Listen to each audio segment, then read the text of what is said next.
পৃথিবীর মানুষ, তোমরা তোমাদের পরিবারকে সলাত আদায় করতে বলো, নিজেও সলাত আদায় করো। কারোর যদি ছেলে মেয়ে জন্ম নেয় তাহলে সে যেন একটা সুন্দর নাম রাখে, তাকে সুন্দর শিষ্টাচার শিখিয়ে দেয়। তাহলে বাপের প্রথম কাজ জন্মের পরে তার একটা সুন্দর নাম রাখা। 7 দিনের দিন নাম রাখতে হবে, এ কথাই ঠিক। নাম 7 দিনের আগে রাখা যায়, তবে আকিকা 7 দিনের দিনই করতে হবে। বাচ্চা জন্ম নেওয়ার পরে কোনো মুরব্বী মানুষের কাছে নিয়ে গিয়ে, পরহেজগার মানুষের কাছে নিয়ে গিয়ে তাহানিক করে নেওয়া যায়।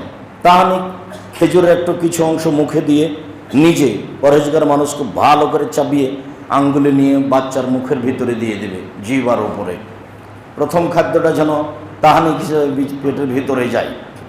মাথায় হাত দিয়ে বাচ্চার দোয়া পড়ে দেবে, আইজাকুমুল্লাহ বিকালিমাতিল্লাহি তাম্মা মিন কুল্লি শাইতানির আম্মা ওয়া মিন কুল্লি আইনিন লাম্মা।